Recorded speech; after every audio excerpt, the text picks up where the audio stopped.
Hi అండి. ఇవాళ recipe ఏంటంటే బోడ కాకరకాయ ఫ్రై అనమాట. బోడ కాకరకాయ వెల్లుల్లి కారము సూపర్ టేస్టీగా ఉంటుంది.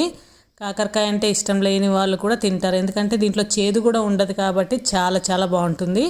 ముందైతే బోడ కాకరకాయలు తీసుకొని శుభ్రంగా వాష్ చేసుకొని ఇలా రెండు రెండు ముక్కల్లాగా కట్ చేసుకొని పెట్టుకున్న తర్వాత స్టవ్ పైన ప్యాన్ పెట్టుకొని ఆయిల్ వేసుకొని కాకరకాయ ముక్కలు వేసుకొని ఒకసారి కలుపుకున్న తర్వాత కొంచెం సాల్టు పసుపు వేసుకొని మిక్స్ చేసుకోవాలి. ఇలా సాల్ట్ పసుపు వేసుకొని మిక్స్ చేసుకొని మూత పెట్టుకొని మగ్గనివ్వాలన్నమాట. ఇది మగ్గేలోపు మనం వెల్లుల్లి కారం రెడీ చేసుకుందాము.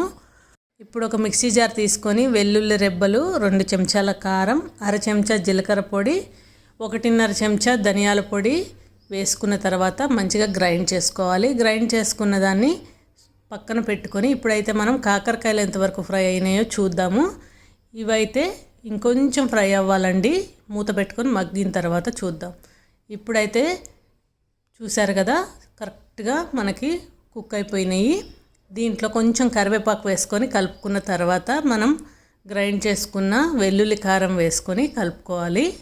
ఇదైతే మొత్తం ప్రతి ముక్కకి పట్టే విధంగా మంచిగా ఇలా కలుపుకున్న తర్వాత దీంట్లో ఉప్పు కారం ఏమన్నా సరిపోకపోతే మనం అడ్జస్ట్ చేసుకొని దీంట్లో కొంచెం బెల్లం కూడా వేసుకొని ఒకసారి మూత పెట్టుకోవాలండి.